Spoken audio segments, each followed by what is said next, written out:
Welcome to new TV Telugu. సంచలన దర్శకుడు రామ్ గోపాల్ వర్మ ఒకప్పుడు తన సినిమాలతో ప్రేక్షకుల్ని ఎంతగానో అలరించేవారు. కానీ ఇప్పుడు వివాదాలతో హాట్ టాపిక్ అవుతున్నారు. ఆయన నిత్యం ఏదో ఒక కాంట్రవర్సీతో అందరి దృష్టిని ఆకర్షిస్తూ ఉంటారు. ఇప్పుడు సినిమాలు తీసినా కూడా కాంట్రవర్సీనే, ట్వీట్ చేసినా కాంట్రవర్సీనే. తాజాగా రామ్ గోపాల్ వర్మ ట్రంప్ ట్వీట్ కి సెటరికల్ గా సమాధానం ఇచ్చారు. ప్రస్తుతం వర్మ ట్వీట్ నెట్టింట వైరల్ అవుతోంది.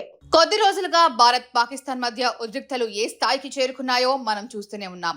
పహల్గాంలో 26 మంది పర్యాటకులను ఉగ్రవాదులు కిరాతకంగా చంపేయడంతో ఆపరేషన్ సింధూర్ పేరుతో పాకిస్తాన్ ఆక్రమిత కాశ్మీర్లోని ఉగ్రవాద స్థావరాలపై భారత్ దాడులు చేసింది. అయితే దీనికి ప్రతీకగా పాకిస్తాన్ డ్రోన్లు, క్షిపణులతో భారత్లోని జమ్మూ, పంజాబ్, రాజస్థాన్లను లక్ష్యంగా చేసుకుంది. భీకర దాడులు జరుగుతున్న సమయంలో ట్రంప్ మే 10న మధ్యాహ్నం తన ట్విట్టర్ అకౌంట్లో పోస్ట్ పెట్టాడు. భారత్ పాకిస్తాన్ కాల్పుల విరమణపై పూర్తిగా తక్షణంగా అంగీకరించాయని ప్రకటించారు. ఇది తన మధ్యవర్తిత్వ విజయంగా ఆయన తెలియజేశారు.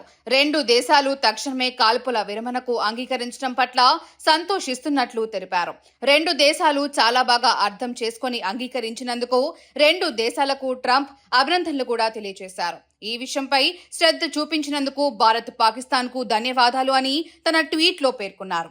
అయితే ఈ ట్వీట్ పట్ల ఆర్జీవీ స్పందిస్తూ, నువ్వు చెప్పకుంటే మాకు కామన్ సెన్స్ కానీ తెలివి కానీ లేవా, నువ్వు వచ్చి మాకు నేర్పిస్తున్నావా అంటూ సెటైర్ వేశారు. ప్రస్తుతం ఆర్జీవీ ట్వీట్ వైరల్ గా మారింది.